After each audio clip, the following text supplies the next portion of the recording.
Hello, everyone, and welcome to Kilowatt. My name is Bodie, and I am your host. And we have news today on this episode. Before we get to the news, I do want to thank a listener. Darwin passed along a episode of Autoline After Hours, and the folks on that show sat down with Sandy Monroe and Corey Steuben. Hopefully I'm saying his name right, of Monroe and Associates. I definitely didn't say that right. And they spent nearly 2 hours talking about Tesla's master plan, part 3. This was an incredibly educational episode. Like, these are 4 people that know auto manufacturing in and out. And they had nothing but good things to say about Tesla's new plan for their next-gen platform. I'm going to put a link in the show notes, but I would highly suggest that anybody interested in this stuff listens to it, because I learned a lot. I'm actually going to have to go back and make notes for future reference. That's how much I learned. All right, let's go ahead and jump into our EV news. Aptera received a $21 million grant from the California Energy Commission. This should help Aptera get through their production, so that's good for them because they were on the verge of not being able to start production with the money that they had in the bank. And we now have images of the Kia EV9. It's a 7-seater SUV. It looks great. You can definitely tell that it's a Kia just by looking at the exterior shots. The interior setup is very similar to the EV6 or the Hyundai Ioniq 5 in terms of the infotainment, instrument cluster, and where those are positioned. It has two 12.3-inch touchscreens, limited buttons and knobs, but there are buttons and knobs in the photos that we saw. And then it has charging points throughout the cabin, so you can charge your phone or iPad or whatever tablet you're using. It's going to be built on Hyundai's eGMP 800-volt platform. The second row captain seats will actually turn 180 degrees, so the folks in the second row can look at the folks in the third row. And everybody can get motion sick. It's not just the folks that are getting limited air in the third row. Everybody gets motion sick in this configuration. All I can imagine was everybody in the back of the car basically throwing up on each other. It starts with one, and then the entire car is just puking all over each other. So besides that, I think this is going to be a really nice car. Amazon is the largest shareholder in Rivian. Rivian is exclusively building their EV delivery trucks for Amazon. They're going to build 100,000 in total for Amazon. This year, Amazon only needs about 10,000 Rivian delivery trucks. 10,000 delivery vans is not a good enough number for Rivian, and now Rivian wants an open relationship. As you can imagine, Rivian would like to stay in business, and it is renegotiating their contract with Amazon so that they can sell these electric delivery vans to other companies, and it sounds like Amazon is on board. In this kind of relationship, I've heard communication is key. Rivian says that they will continue to work closely with Amazon, and they are navigating a changing economic climate similar to many companies. Sticking with Rivian news, Rivian is expected to deliver thousands of EVs over the next few months. Reservation holders will receive notifications for them to customize their order, which they will be able to choose the color, the powertrain, and any accessories that they want, and Rivian has some great accessories. After finalizing the details, reservation holders can expect to take delivery of their truck or SUV in 1 to 4 months.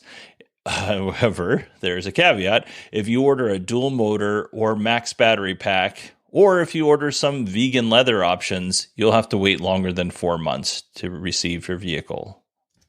Volkswagen just gave us a glimpse of their new EV. It's called the ID2 All, which is a terrible name.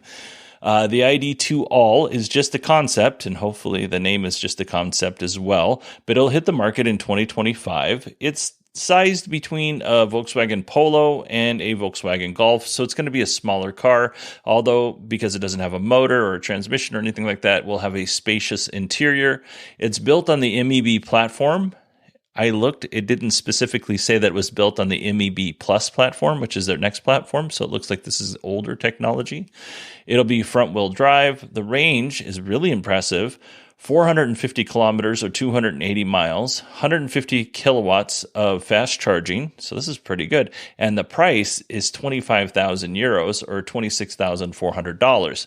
Now, I say dollars just for the folks that live here in the United States because it's not likely coming to the United States. It's probably just going to stay in Europe, maybe Asia, and the UK.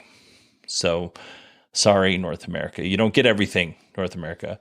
But if that deal sounds too good to be true with the ID2All, hold on to your hats because VW has announced that they are going to manufacture a ID1, which is smaller than the ID2All. If Volkswagen is to be believed, and I don't have any reason not to believe them, the ID1 will have a range of 250 miles and a starting price of 20,000 euros or $21,000. Again, not likely to show up here in the United States. We have a few more VW Group stories for you. Volkswagen Group will build a battery cell factory in St. Thomas, Ontario, which of course is in Canada. In order to obtain the raw materials, VW will invest in mines. They're getting, similar vertical, I want to say vertical ventilation because that's a firefighter thing, vertical integration as Tesla. Production is set to start at the battery plant in 2027, so we have a few years before we start seeing cells being built there. VW will sell these battery cells and other ones to Ford and other automakers. And speaking of Ford, Ford will show off its new MEB platform-based SUV next week, depending on when you listen to it. It might be this week.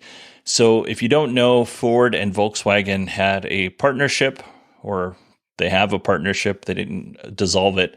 And Ford is going to be building some of their smaller vehicles on the MEB platform, which is Volkswagen's platform.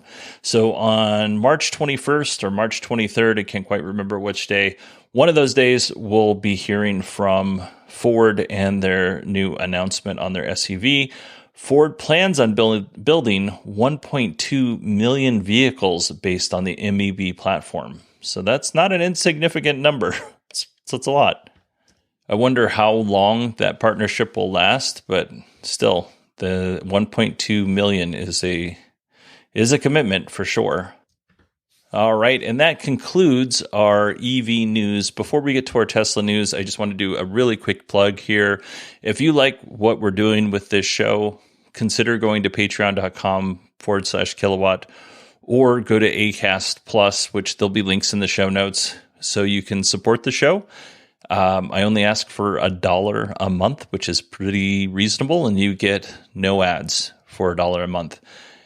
If you're interested, like I said, links in the show notes, and that's as far as I'm going to go with that. Let's jump into our Tesla news. FSD beta version 11 is on its way to beta testers, and if you haven't already got it, that's okay, because Tesla does these rolling updates where they roll it out to a few people, and if that goes well, then they roll it out to a larger group, and so on and so forth. The FSD beta program has 400,000 participants in North America, and I know for sure Canada and the United States have FSD beta testers. I don't know if Mexico does or not, but still, pretty impressive number here in North America. Secretary of Transportation Pete Buttigieg, he doesn't think Tesla calling their ADAS, which is Advanced Driver Assistance System, autopilot makes sense. Now, here in the United States, we call Secretary Pete Mayor Pete because he was the mayor of a town in Indiana prior to running for president and then became secretary. Anyway, enough of American politics. We'll call him Secretary Pete. Secretary Pete was interviewed by Bloomberg News and had this to say about autopilot. I wouldn't call something autopilot if the manual explicitly says that you have to have your hands on the wheel and the eyes on the road at all times, Buttigieg said. And he goes on to clarify here, that's not saying anything about the National Highway Transportation Safety Administration scope of investigation. I'm just saying at a common sense level, I think that's a concern. So I don't have a subscription to Bloomberg, so I wasn't actually able to read this article. So I'm just going to have to take I think it was Electrek is where I got it. I have to take their word for it. That's the excerpt they took out of it. I don't get the show doesn't make enough money to have a Bloomberg subscription. Let's see here. The federal government has now allocated $2.5 billion in grants to install EV chargers in underserved areas of the United States. The grant has two different tracks to it. The first is a community program track, that's the underserved part. And then the other part is the corridor program, which focuses on highways. Now, you may be asking yourself, well, that's not specifically Tesla news. Why is he saying this? Well, this is Tesla news. Tesla has said no thank you to grants from the state of California. Tesla turned down the California Energy Commission's Clean Transportation Program EV charging program, which is a lot to say. We'll just say the CEC for now on, because they didn't want to comply with the payment infrastructure requirements. The CEC also requires 50% of charge points have CCS connectors. Tesla's doing that with the Magic Dock and all that stuff. But I don't think the CCS requirement was the deal breaker for Tesla. For Tesla to get $6 million, that's not a lot of money to them.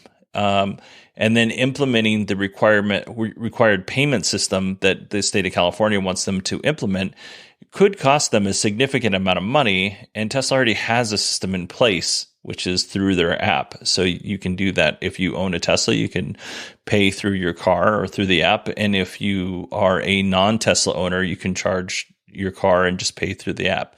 So I can see why Tesla would be like, you know what, this isn't worth it to us. Supercharger version 4 has the potential to be twice as powerful as the previous generation supercharger. Tesla officially deployed the first V4 superchargers in the Netherlands on March 15th. The sticker on the back of one of the superchargers showed the rated voltage at 1,000 volts and 615 amps. According to Electrek, the total max output that could be delivered is 600 kilowatts. V3 capped at 250 kilowatts, according to Electrek. And notice I said according to. That's because I have no idea if this is the case or not. Fred Lambert is a really good journalist. I have no reason not to believe him. If you want to take advantage of this 600 kilowatts, however, your car needs to be able to accept that charge. So if your car can accept 50 kilowatts, that's all you're going to get. You're not going to get 600. Tesla has said that they want to build 1 million EVs at Giga Berlin, and environmentalists are a little concerned because of the amount of water that Tesla would need to build these EVs. That's been a concern of the environmentalists in that part of the world since Tesla started, amongst other things. But Tesla, before they started building the Gigafactory, they had calculated what they would need for water, and it turns out they're not going to use any more than what they calculated in their earlier plans. So Tesla can build 1 million EVs. They're not going to use any more water than they said they were going to use when they first started the project. So right now, Giga Berlin produces less than 500,000 EVs per year, but I don't think they're too far away from that number, 500,000. So the news here is Tesla can produce 1 million and use the amount of water that they said that they were going to use when they started building the factory. I think we can all agree that Tesla doesn't love the idea of people repairing their own vehicles or taking it to a third-party independent mechanic shop to have their Tesla repaired. I think we can all agree that they're not big fans of that. Tesla has now been hit with a pair of lawsuits from the same person that allege that Tesla deliberately designs its vehicles, warranties, and repair policies to discourage owners from using independent shops outside of Tesla's control. According to the lawsuit, owners are forced to pay more for Tesla repairs. Now, I know because I just took my car to a repair shop, everything's expensive right now, and mechanics are not getting any cheaper, so I have no idea if Tesla's shop rates are fair or not. So I don't know if that's true. The lawsuits also mention that when you take your car to Tesla, there's really long wait times for your car to be fixed. Now, Tesla owns their own shops, or they have these third-party shops that they have partnerships with. But Tesla has a hard time getting a hold of parts for their own shops to fix the cars, much less, some independent shop that has no connection with Tesla. And Tesla has no incentive to speed up that process. So they could slow down everything if they really wanted to. I think everyone has the right to repair an item that they've purchased. I don't think that if you purchase a car, you're just, purchasing the license and you don't own your car. You should, if you want to replace the entire battery pack, you should have the right to do that with Tesla's official parts, diagnostic tools, and repair manuals. Now, that doesn't mean Tesla needs to give them to you for free, but you should be able to do that. Even if it means you burn down your house, like you bought that car, you have the right to repair that car or take it to a trusted mechanic to have them replace the battery or whatever needs to be done. If these lawsuits are successful, then Tesla would have to loosen their grip on service and repair. And as a side note here, this is totally my opinion, so take it for an opinion, not a fact. I don't think Tesla cares about the money that they make off of their service. I don't think it's a lot of money for them. I don't think they're relying on it to be a lot of money for them. I think they don't want people to repair their own vehicles because Tesla will be blamed if something goes wrong. So if you replace your own brakes for some reason and one of the wheels comes off, Tesla's going to be blamed for that. If you replace the battery in your car and your car catches on fire and burns down the house, then Tesla is the one that's going to be judged in the court of public opinion, not the person who replaced the battery. And I think Tesla just wants to steer clear of that. Again, I could be wrong. This is my opinion, but I just never got the feeling listening to all of Tesla's earnings calls and all of the events that Tesla has that they put any emphasis on service as a moneymaker. Service is there to keep cars up and running, but I don't get the feeling, again, that they rely on Tesla service to actually make the company money. Now, dealerships get a lot of money from their service department, right? I don't think Tesla's going on off that model. All right, let's end the show by talking about Cybertruck. Tesla is ramping up hiring for the Cybertruck production. Electrek says that Tesla has 1.5 million reservations, which is insane. I've gone to the where are you at in your reservation, and I'm in somewhere in the top 500,000 if you were to believe that website. 2023, Tesla's going to produce tens of thousands, probably in the low tens of thousands Cybertrucks. In 2024, they might hit 100,000. So maybe I might see my truck in 2025, which is a long way out. I'm not going to lie. I'm not that patient. I've been patient for a long time. I'm not 6 years, I think, is when Tesla announced the Cybertruck. 6 years in 2025. Anyway. Enough of my frustrations. Tesla has 7 Cybertruck-related jobs in the paint shop. That doesn't mean that they're only hiring 7 people for those positions. Like they're hiring multiple people in the paint shop, and they just happen to have 7 positions with that title. 4 jobs in stamping, a smattering of supervisor roles. And here's the thing. With Cybertruck ready to start production in a few months, I don't know why we've heard so little about it. Like, we should have heard more about it by this time. I'm just saying, like, we got a whole rundown of what the truck could and couldn't do in 2019. Why don't we know what's going on with this truck a few months before production? Well, Tesla shareholder Matthew Dunnigan Ryan says that he talked to multiple Tesla execs and they gave him some details on the Cybertruck. He talked to them at the Investor Day, which happened a couple of weeks ago, where Elon unveiled Master Plan 3, or Tesla did. Matthew passed some of this information along to the community via his YouTube channel, and I'm going to give you a few of the highlights. I do want you to take everything with a grain of salt because Tesla has made no official statements, and we don't know if this guy is just trying to get views, which I don't think he is, or if they're genuine, and I don't know if they are. So take it for what it's worth. I'm just going to give you 3 quick ones. The vehicle itself is going to be 5% smaller than the prototype.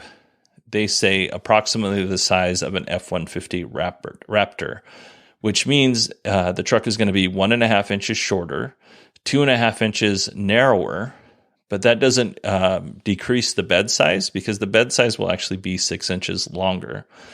The front row of the Cybertruck was supposed to have 3 seats. That's a no-go. We will no longer have 3 seats. There's no midgate. If you don't know what a midgate is, it's like the back of the cab folds down and it extends the bed. The midgate's not going to happen. The rear window will roll down, though. The center infotainment screen will be an enormous 18.5-inch display. That's really big. The second row will have a small display in the back, just like they do for the Model S and the Model X, the newer Model S's and X's. The steering wheel is a combination of a round wheel and a yoke, so that's interesting. Talks a little bit about the dual motor and tri-motor. He says that Tesla will offer a dual motor version and a performance model. Now, we don't know if the performance model will be tri-motor or quad motor. In the article, Fred Lambert says that it'll probably be a tri-motor because it's more economical for Tesla over a quad motor. But who knows? Elon says things, and even if it doesn't make sense, they still put that stuff in there. And then all models will come with rear wheel steering, which will do that crab mode that everybody loves.